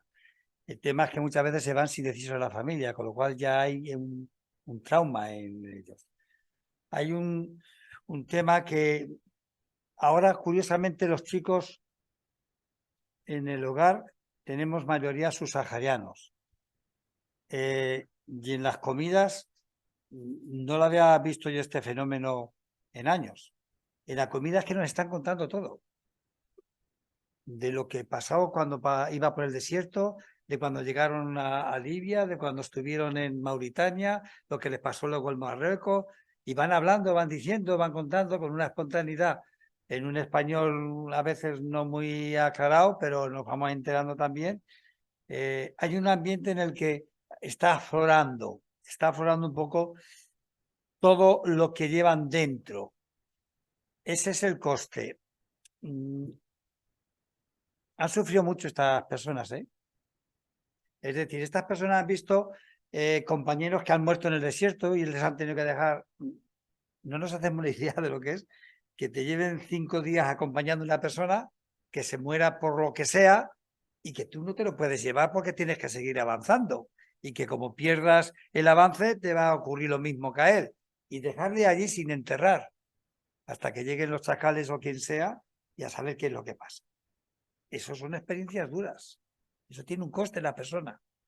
Y coste tiene cuando vienes en la patera o en el cayuco y te dicen que ellos, si no han ayudado directamente, que a lo mejor han ayudado, han tenido que tirar por la borda a alguien que ha fallecido allí, que había salido con ellos en el barco desde Marruecos, por ejemplo, y que a mitad de viaje, por lo que sea, aquello se pone como se pone, mueren algunas personas por deshidratación o por lo que... Total. Y tener que tirar, eso es duro, ¿eh? Que son personas que han estado contigo y que se han apoyado contigo para dormir o para que les des calor y que por lo que sea mueren y ahora lo tienen que tirar porque no puede quedarse allí, que es más peso y es... Todo eso marca, todo eso tiene un precio. Y las personas luego vienen aquí y les exigimos como una vida normal, que la tienen, y luego efectivamente es así, pero ahí tienen un trabajo. Nosotros creemos que gestionar toda esta historia, aparte de que la cuenten, que ya es un paso importante, o que la escriban, a veces hay estas dinámicas que les dices, hombre, escribe lo que te pasó desde que saliste de tu casa hasta que has llegado aquí, que expreses todo eso ya te va a ayudar a liberarte de alguna manera. Pero gestionar esto pasa por conseguir todo aquello por lo que vinieron aquí. Un trabajo. Eso es lo que normaliza a las personas. Una casa donde poder vivir. Una formación que les da un sentido de igualdad con las personas que les rodean. El ver que están integrados en una sanidad que les atienden como cualquiera de aquí. Toda esa normalización, todo eso vivir como cualquier persona del país donde están, en este caso aquí en Jerez, en España, eso les ayuda también a ir liberándose de todo ese trauma, de todo ese coste que han tenido que pagar por llegar hasta aquí. Porque han dicho, al final, bueno, lo estoy consiguiendo. Y todo eso ya es una liberación. Y sobre todo como ocurre con los móviles, que con el WhatsApp se pueden comunicar con su familia y les hacen ver que efectivamente están consiguiendo aquello por lo que habían venido. Todo eso también les ayuda mucho a normalizar, no es que sean anormales, pero a normalizar su situación, ¿no? Y en eso estamos, en que nosotros podemos ayudar algo, nosotros podemos aportarle algo, pues nuestra cercanía, el abrirle puertas, el apostar por ellos ante situaciones que tienen a veces complicadas, y eso también lo acusan, igual que han acusado lo negativo de un trayecto que ha sido duro. Pues mira, os voy a leer simplemente este párrafo.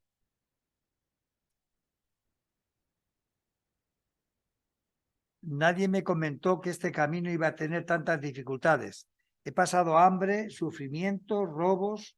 Al llegar al norte de Mali, eran las 12 de la noche, era una zona muy tensa. Entre el calor y la gente que no tenía ningún sentido de hospitalidad, todo era caro, nadie te regalaba ni una sonrisa. Era el momento de descansar y a las 6 de la mañana volver a salir para que no nos pillaran en la frontera de Mali y Mauritania. Mientras más nos alejamos, los riesgos aumentaban. En el desierto el conductor avisa de agarrarnos bien porque si alguien llega a caer del vehículo no habrá marcha atrás y tiene que caminar para atravesar el desierto. Cuando le oí decir esta frase, la única cosa que me venía era bajar y volver a casa. Pero para volver y vivir por nada, prefiero morir por algo. Fue una experiencia durante la cual la muerte ha sido un futuro cercano. Esto lo dice una persona que ha pasado una situación, y así como otros que les han tirado al suelo, les han amenazado con la... Y esta era una anécdota, bueno, pues positiva, digamos, de un tal Mamadou, que puedo decir el nombre. Y esta persona sintió que en su grupo a unos les dejaban subir y seguir el camino en el autobús y a otros los dejaban en el desierto, y él siguió porque en su mochila llevaba el Corán y libros que él sabía leer. Y le preguntaron los que le pararon, ¿tú por qué llevas esos libros? Yo porque sé leer. Y entonces dijeron, pues súbete el autobús. Eso marca también. Eso marca incluso en lo que es su fe musulmana, que le hace ver que Alá le ha ayudado en esos momentos difíciles. Y todo eso, de alguna manera, está ahí presente en sus vidas, que les lleva a ver las cosas de otra manera diferente a como la vemos muchas veces nosotros. Y es que estáis hablando y quiero recordar que en mi época bancaria, ¿no? Teníamos mucha relación con los inmigrantes españoles, principalmente en Francia y Bélgica. Y te estoy hablando de los años 80 y cómo aquellas personas que venían normalmente en vacaciones para acá decían exactamente lo mismo que habéis comentado vosotros. Al final allí somos españoles y aquí somos franceses, ¿no? Y incluso lo único que hacían era ahorrar para tener aquí su casita. Y es más, como estaban perseguidos, no estábamos en la Unión Europea, no estábamos ni siquiera en el mercado común en determinada época, y los contratos de las mismas gente del banco eran ilegales y se dedicaban a visitar a estos inmigrantes para recogerles dinero y a través de unas determinadas pautas traer esos dineros, esos marcos, esos francos franceses, la moneda que fuera, a España, ¿no? Y aquí se ingresaba a una cuenta de inmigrantes en moneda extranjera. O sea que nada es nuevo bajo el sol. Y ahí había mucho sufrimiento y además se juntaba con que muchos de aquellos inmigrantes pues habían surgido o habían salido como consecuencia de la guerra, de sus condiciones ideológicas, etcétera, ¿no? Y eso me dio también la oportunidad para conocer historias que en un momento determinado pudieron encontrarse dos personas que estuvieron enfrentados a tiros y aquí ya con la vejez se echaban a llorar. Bueno, son experiencias de vida que me están viniendo a la mente. Y ahora también recordando lo que está diciendo Juanba, de que lo dejaron, al chaval este lo dejaron montar porque sabía leer y porque llevaba el Corán encima, ¿no? Te pregunto a ti, Patricia,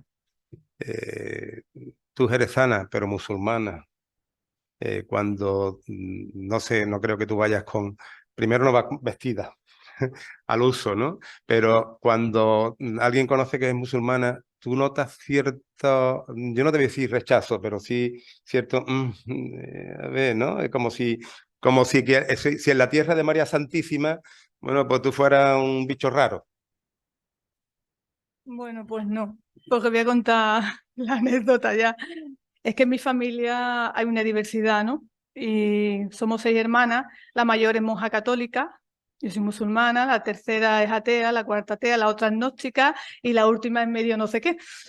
Pero es que nos llevamos... Padre guardia. Mi padre policía.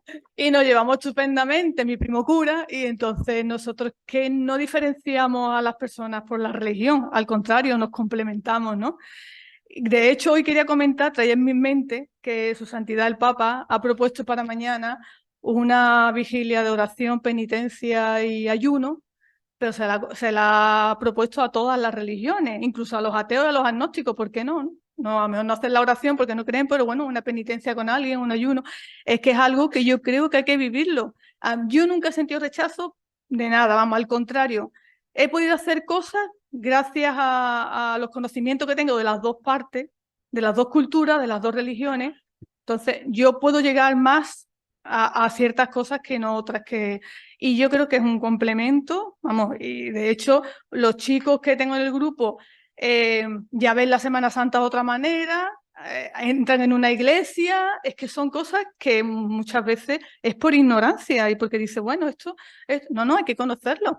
Le he explicado, bueno, por qué se hace la Eucaristía, que muchos cristianos ni lo saben. Entonces, ¿por qué se hizo esto? ¿Por qué explicar el porqué de las cosas? Estudiamos en junio los judíos, hice unos talleres preciosos que se emocionaron y todo. Tienen que conocer las demás religiones y a los que viven con ellos, ¿por qué no? Incluso cuando hacemos, que Juanba lo sabe, hacemos el encuentro de jóvenes cristianos y musulmanes en enero, que se unieron los mormones, estuvo precioso. Tenemos que integrar, pero integrarnos nosotros también, ¿sabes? Todos, porque vivimos juntos. Entonces, lo difícil es eso, lo difícil es no tener prejuicios contra los otros. Yo no he tenido ningún problema, ¿eh? Y ni creo que lo vaya a tener, vamos. Digo yo. Si no, estoy el tío, ¿eh? ¿Verdad? Sí, que estaba comentando tú eso y recordaba, sabéis que la semana pasada, o en el fin de semana pasado, atacaron una sinagoga judía en Melilla, le metieron medio fuego, entonces ya lo que sale en prensa pues parecía que aquello era el desastre total, ¿no? Y sin embargo ayer o antes de ayer, junto con el presidente de la comunidad de Melilla, se juntaron los musulmanes, los cristianos, los gitanos, los árabes, los indios. En eso Juanba tiene mucha experiencia porque cuando en los campos de trabajo en verano se acerca, él es de las cosas que más impulsa, ¿no? El conocimiento de las realidades y de las distintas religiones en las ciudades donde están totalmente integrados. Y no solamente integrados, sino que hay un respeto. Y a la vez, a mí lo que me da mucho miedo es que estamos poniendo en manos de los jóvenes y por tanto también en manos de cualquier ciudadano unas redes sociales que te están lanzando constantemente bulos que son muy interesados y nos están creando una manera de ver y de interpretar las cosas, ¿no? Por eso yo creo que es importante lo que tú has comentado y eso que Juanba tú lo puedes hacerlo más extensivo, puedes profundizar. ¿Cómo te sientes cuando vas a un templo hindú en Melilla junto con 4 monjas viejas para entendernos todos y un tío joven, ¿no? Esa diversidad que existe de mentes que han vivido toda una vida de una manera y han ido evolucionando y se encuentran a Dios en un templo, en una sinagoga o en una mezquita.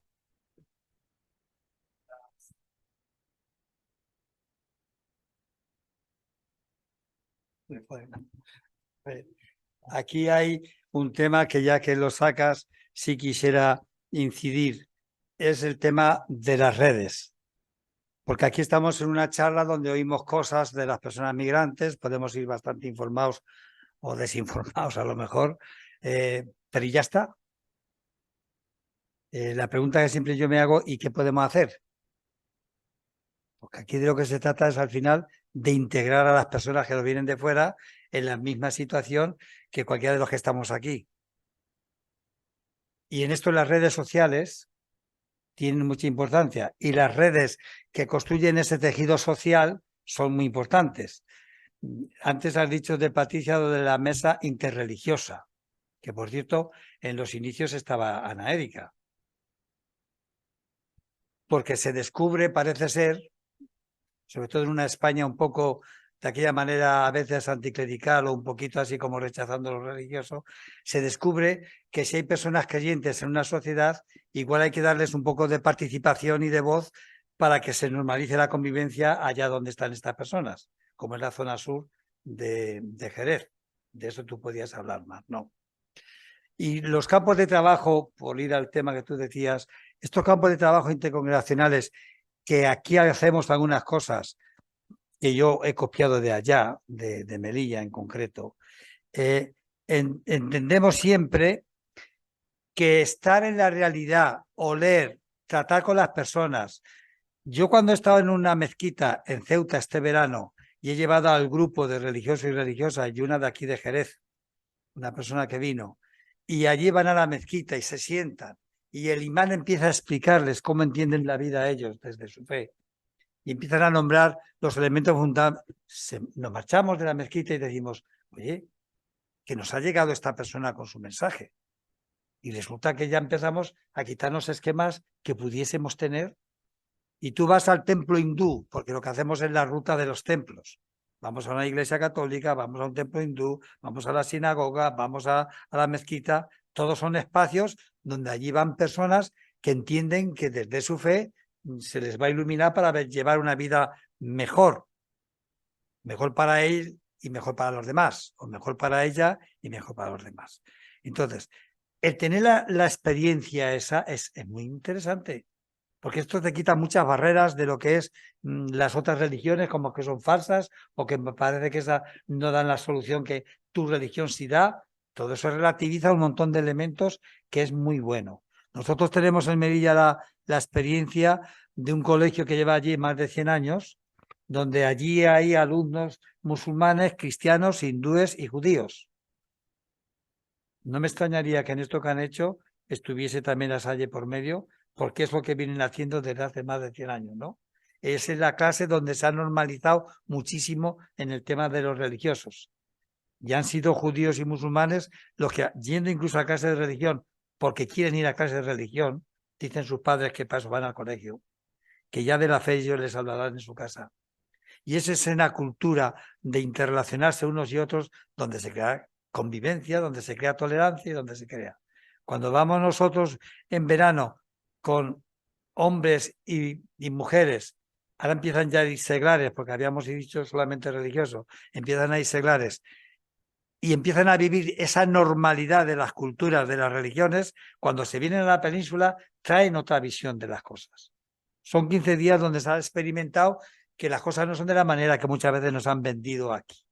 Y que los musulmanes hay que rechazarlos porque la yihad son terroristas. Vamos a ver. Que hasta los mismos chicos nuestros nos dicen, hermano, que eso de los terroristas no son musulmanes somos nosotros, que seguimos, como dice el Corán, la vida del Islam. Pero ellos utilizan el nombre de Alá y utilizan, pero ellos no son musulmanes, te lo dicen ellos y te lo dicen con convicción porque entienden que eso es así, que se han apartado. Entonces, que tú vayas a una mezquita y el imán te hable, esto te desmonta muchos prejuicios que tienes a veces, ¿no? Y si vas a la religión hindú y ves allá a la Virgen del Rocío, dices, vamos a ver, en un templo hindú que hace la Virgen del Rocío. Y entonces te explican la pluralidad que tienen de acogida de divinidades y dices tú, anda, pues bueno, pues ya está. A esto les sirve que la Virgen del Rocío también les ayuda a vivir su fe. ¿Que es una manera de entender diferente a la nuestra? Vale, pero para ellos les hace el ser felices de esa manera. Y todo eso lo hace porque vas. ¿Por qué tenemos aquí desde hace unos años la Noche de las Religiones? Que ya invitamos, que va a ser el 21 de noviembre, hay que aprovechar para hacer publicidad. La cuña publicitaria. ¿Por qué hacemos aquí la Noche de las Religiones desde hace 4 años? Porque entendemos que visibilizar que religiones diferentes son capaces de unirse y de estar un rato rezando juntos por la paz, por la justicia o por ellos mismos. Esto ya es un mensaje en sí y entendemos que eso hay que hacerlo. Entendemos que eso hay que hacerlo.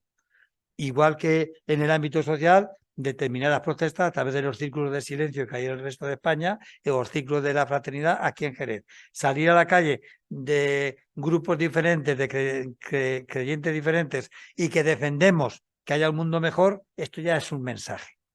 Y en ese sentido, ahí estamos. Creo que podríamos intentar. Si alguno de vosotros tenéis alguna pregunta, si queréis aportar algo, poderlo hacer. Paco, ¿puedo contar una anécdota Totalmente. rapidito antes de animar a las preguntas? De repente esto que cuente os anima a preguntar. Yo estaba jugando un día en mi barrio, vuelvo al barrio, los barrios nos marcan. Y estaba un niño jugando con la pelota y a mí me encanta la pelota y el fútbol, verlo y jugarlo.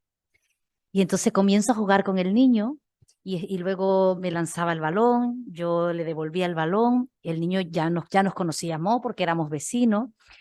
Y de buenas a primeras, sin venir al cuento, me dice, jugando a la pelota, a mí no me gustan los inmigrantes. Cuando terminó de decir esto, se agacha. Y yo le digo, Fernandito, aunque no me gustan las etiquetas, pero venía a cuento, yo soy inmigrante. Y él, tú sí me gustas. Y seguidamente dice, porque te conozco. Me dio una lección el niño con esa anécdota de cuán importante es conocer. Y cuando la interculturalidad tiene 3 principios. Principio de igualdad, derechos y deberes para todos y todas. Principio de diferencia, respetar nuestra expresión diversa.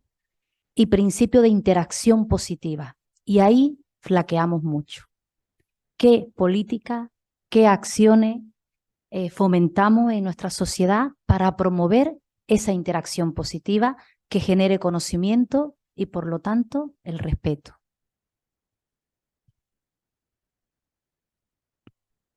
Si alguien quiere preguntar, le acerco el micro.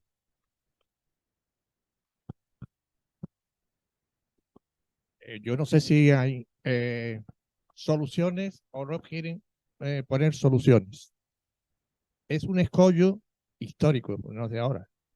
La dificultad que tienen los inmigrantes para conseguir papeles para trabajar. No es nuevo. Yo estando todavía en activo, estoy hablando de los años 2003, 2004, llegaba la vendimia y no encontrábamos cuadrillas de trabajadores, había que ir a los pueblos a buscarlos. Y sin embargo teníamos colas de inmigrantes queriendo entrar en la vendimia y no se podían contratar porque no tenían papeles.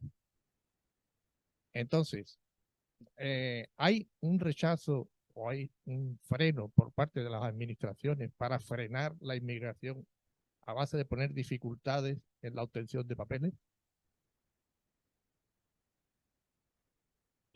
Tú tienes más experiencia en ese aspecto.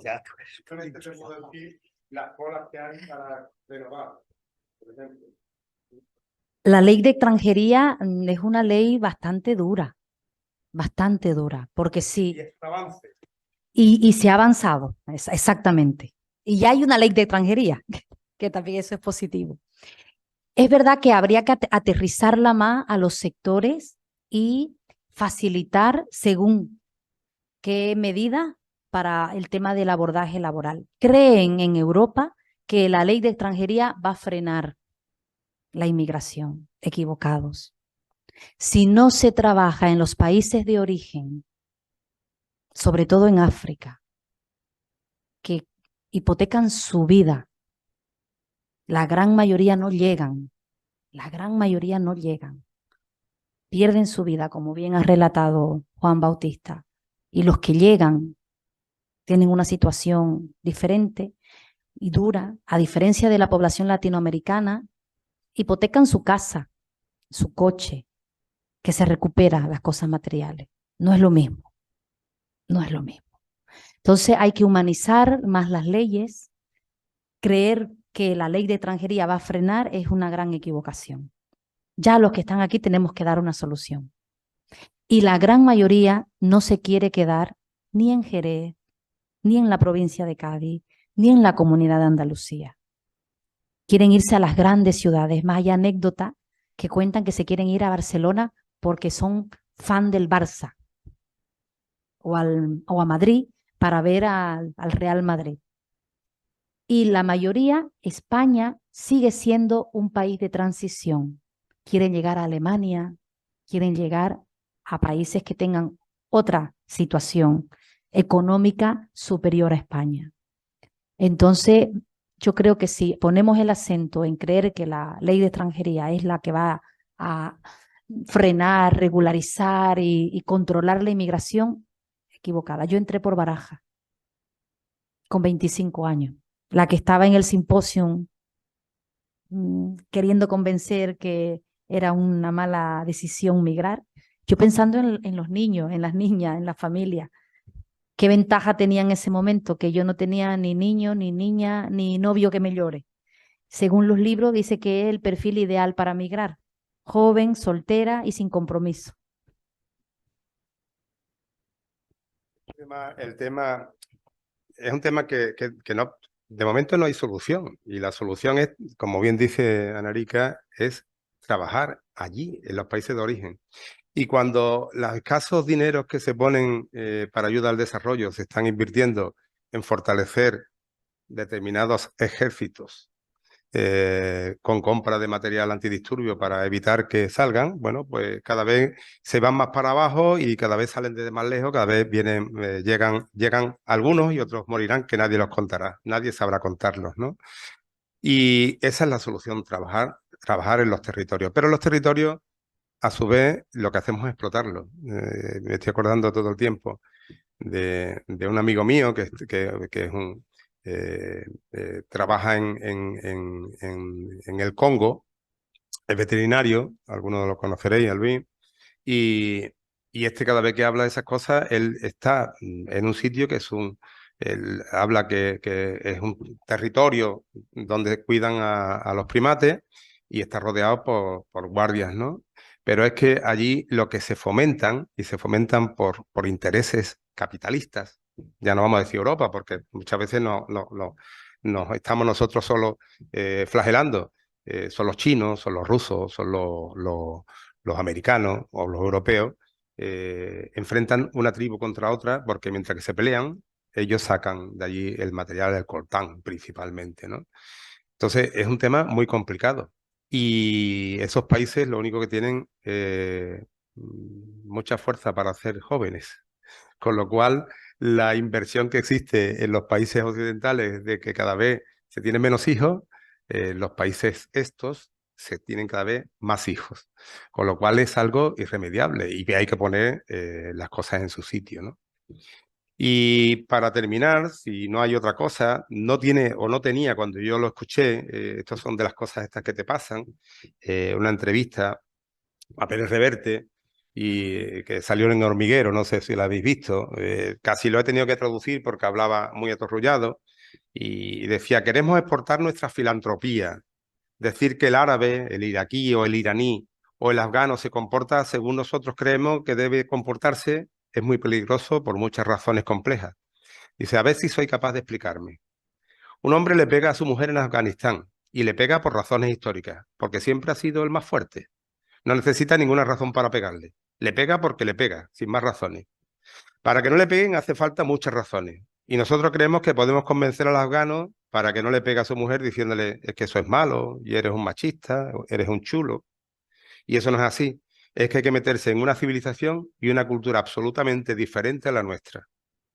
Por otro lado, ¿por qué el rechazo que hay actualmente en China hacia Occidente? ¿Y por qué el rechazo que hay en el mundo árabe hacia Occidente? ¿Por qué la ultraderecha europea está mirando a Putin como salvador? ¿Y por qué Putin mira con desprecio a Occidente? Por eso digo que exportar la filantropía o esa filantropía es imposible. Me di cuenta en la guerra de Irak, en la gran guerra del Golfo, me di cuenta que esto no puede cambiarse así. Esto no puede ser, no puede funcionar y además no funciona. Resumiendo, hemos creado una serie de virtudes, una religión hecha de virtudes que queremos que son exportables y no es así. En China importa la colectividad. En China el individuo no existe. En las culturas asiáticas es el colectivo el que cuenta. Tú sacrificas al individuo para que el colectivo funcione. En el mundo árabe, en el Islam, es el Islam el que se impone. No hay democracia posible ni comunismo porque es Dios quien dicta la norma que tú ejecutas sin discutirla. Eso no lo entendemos.